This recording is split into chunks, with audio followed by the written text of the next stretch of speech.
ಪ್ರೀತಿಯ ವೀಕ್ಷಕರೇ, ಎಲ್ರಿಗೂ ಸ್ವಾಗತ ಸುಸ್ವಾಗತ ಬಯಸ್ತಾ ಇವತ್ತಿನ ಈ ಒಂದು ವಿಡಿಯೋನ ಶೋ ಮಾಡೋಣ ಬನ್ನಿ. ನಾನು ಮಾಡ್ತಿರೋಂಥ ವಿಡಿಯೋಸ್ ತಮಗೇನಾದರೂ ಇಷ್ಟ ಆಯಿತು ಅಂದರೆ ಒಂದು ಲೈಕನ್ನು ಕೊಟ್ಟು ಹಾಗೆ ಸಬ್ಸ್ಕ್ರೈಬ್ ಮಾಡ್ಕೊಂಡು ನೋಡ್ಕೊಂಡು ಅಂತ ಹೇಳ್ತಾ ವಿಡಿಯೋನ ಶೋ ಮಾಡೋಣ ಬನ್ನಿ ಸ್ನೇಹಿತರೆ. ಲಲಿತಾ ಅಂತ ಹೇಳಿ ಇವ್ರದೂರು ಮುದ್ದೆಬಿಹಾಳ. ಇವ್ರದ್ದು ಶಾಂತ ಸ್ವಭಾವದ ವ್ಯಕ್ತಿತ್ವ ಆಗಿರುತ್ತೆ. ತೋಟ ಬಂದ್ಬಿಟ್ಟು ಇವ್ರದ್ದು ಫಾರ್ಮ್ ಹೌಸ್ ಇದೆ. 4.5 ಎಕರೆಗೆ ವಿಸ್ತಾರ ಆಗಿರ್ತಕ್ಕಂಥ ಒಂದು ಫಾರ್ಮ್ ಹೌಸ್ ಆಗಿರುತ್ತೆ. ಮಗಳು ಬಂದ್ಬಿಟ್ಟು ಒಬ್ಬಳೇ ಇರೋದು, ಕವಿತಾ ರಾಣಿ ಅಂತ ಹೇಳಿ ಹೆಸರು, ಮುದ್ದಾಗಿದ್ದಾಳೆ. ಬದುಕು ಬಂದ್ಬಿಟ್ಟು ಮೊದಲನೇ ಸಂಬಂಧ ಹಾಳಾಗಿ ಎಕ್ಕುಟ್ಟಿ ಹೋಗಿದೆ ಸರ್, ಅದಕ್ಕೆ ಇನ್ನೊಂದು ಸಂಬಂಧ ನೋಡ್ತಿರೋದು ಅಂತ ಇಲ್ಲಿ ತಿಳಿಸ್ಕೊಟ್ಟಿರೋಂಥದ್ದು. ವರನ ಬಗ್ಗೆ ಇಲ್ಲಿ ಏನಪ್ಪ ಹೇಳಿದ್ದಾರೆ ಅಂತಂದರೆ, ಇಂಜಿನಿಯರ್ ಆದರೆ ಪಟ್ಟಂತ ಓಕೆ ಕೊಡ್ತೀನಿ, ಅವರಿಗೆ ಸಂಸ್ಕೃತದ ಗುಣ ಇರಲಿ ಅಥವಾ ಇಲ್ಲದೇ ಇರಲಿ ಅದೆಲ್ಲ ನನಗೇನು ಬೇಕಾಗಿಲ್ಲ, ಒಟ್ಟಿನಲ್ಲಿ ಇಂಜಿನಿಯರ್ ಆಗಿರಬೇಕು ಅಷ್ಟೇ ಅಂತ ಇಲ್ಲಿ ಹೇಳ್ತಕ್ಕಂಥದ್ದು ಸ್ನೇಹಿತರೆ. ಏನಕ್ಕೆ ಇಂಜಿನಿಯರೇ ಆಯ್ಕೊಂಡಿರೋದು ಅಂತ ಇಲ್ಲಿ ನಾನು ಹೇಳ್ತೀನಿ, ನೋಡ್ಬೋದು ಇಲ್ಲಿ ನೋಡಿ. ಮೊದಲನೇ ಸಂಬಂಧ ಯಾವ ರೀತಿ ಹಾಳಾಯಿತು ಅಂತ ಮೊದಲನೇದಾಗಿ ಹೇಳ್ಬಿಡ್ತೀನಿ, ಆಮೇಲೆ ನಂತರ ಇಂಜಿನಿಯರ್ ಯಾಕೆ ಇಷ್ಟ, ಅವರು ಇಂಜಿನಿಯರೇ ಯಾಕೆ ಬೇಕು ಅಂತ ಇಲ್ಲಿ ಹೇಳ್ತಾ ಇದ್ದಾರೆ ಅಂತ ನಾನು ಆಮೇಲೆ ಹೇಳ್ತೀನಿ.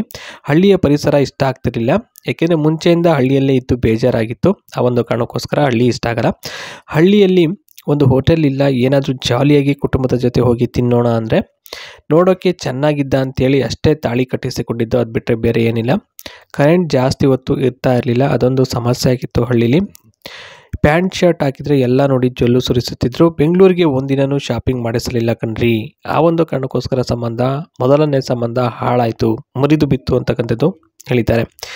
ಇಂಜಿನಿಯರ್ ಏನಕ್ಕೆ ಬೇಕು ಅಂತ ಇಲ್ಲಿ ನಾನು ಹೇಳ್ತೀನಿ ನೋಡಿ. ಇಂಜಿನಿಯರ್ ಆದರೆ ಬೆಂಗಳೂರಲ್ಲಿ ಕಂಪ್ನಿಯೊಂದರಲ್ಲಿ ಕೆಲಸ ಮಾಡ್ಬೋದು, ಹಾಗೆ ಮನೆಯೂ ಸಹ ಮಾಡ್ಬೋದು ಅಂತ ಇಲ್ಲಿ ಹೇಳಿದ್ದಾರೆ. ಅಂದರೆ ರೆಂಟ್ಗೆ ಕೈ ತುಂಬ ಸಂಬಳ ಬರುತ್ತೆ, ಜುಮ್ ಅಂತ ಸುತ್ತಮುತ್ತ ಓಡಾಡ್ಕೊಂಡು ಮಸ್ತಾಗಿ ಮಜಾ ಮಾಡ್ಬೋದು, ಸುಂದರವಾಗಿ ಜೀವನ ನಡೆಸ್ಬೋದು ಇಂಜಿನಿಯರ್ ಆದರೆ ಅಂತ ಇವರ ಒಂದು ಅನಿಸಿಕೆಯ ಒಂದು ಮಾತಾಗಿರುತ್ತೆ ಸ್ನೇಹಿತರೆ. ಮತ್ತು ಇಂಜಿನಿಯರ್ ಅಂತ ಹೇಳುವುದರಲ್ಲಿ ಏನೋ ಒಂದು ರೀತಿ ಖುಷಿ ಸಿಗುತ್ತೆ, ಆ ಒಂದು ಕಾರಣಕ್ಕೋಸ್ಕರ ಇವರು ಇಂಜಿನಿಯರ್ನೇ ಮದುವೆ ಆಗಬೇಕು ಅಂತ ಅವರ ಒಂದು ಬಯಕೆ ಆಗಿರುತ್ತೆ ಸ್ನೇಹಿತರೆ. ಇನ್ನು ಫಾರ್ಮ್ ಹೌಸಿನ ಒಂದು ದೃಶ್ಯವನ್ನು ತಾವು ಯಾವ ರೀತಿ ಅಂತ ಹೇಳ್ಬಿಟ್ಟು ಗಮನಿಸ್ತಾ ಇದ್ದೀರಾ ಸ್ನೇಹಿತರೆ. ತುಂಬಾ ಚೆನ್ನಾಗಿದೆ ಫಾರ್ಮ್ ಹೌಸು, ಒಳಗಡೆ ಇಂಟೀರಿಯರ್ ಆಗಿರ್ಬೋದು ಅಥವಾ ಒಂದು ತೋಟ ಆಗಿರ್ಬೋದು, ಮಸ್ತಾಗಿದೆ ಲ್ಯಾಂಡ್. ಓಕೆನಾ, ತಮ್ಮ ಒಂದು ಅಭಿಪ್ರಾಯ ಹಾಗೂ ಒಂದು ಅನಿಸಿಕೆನ ಕಮೆಂಟ್ ಮುಖಾಂತರ ತಿಳಿಸಿಕೊಡಿ, ನಾವು ನೋಡ್ತಾ ಇರ್ತೀವಿ. ಓಕೆ, ಸಿಗ್ತೀನಿ ನೆಕ್ಸ್ಟ್ ವಿಡಿಯೋದಲ್ಲಿ ಇದೇ ಥರ ಹೊಸ ವಿಡಿಯೋಗಳೊಂದಿಗೆ. ಬಾಯ್.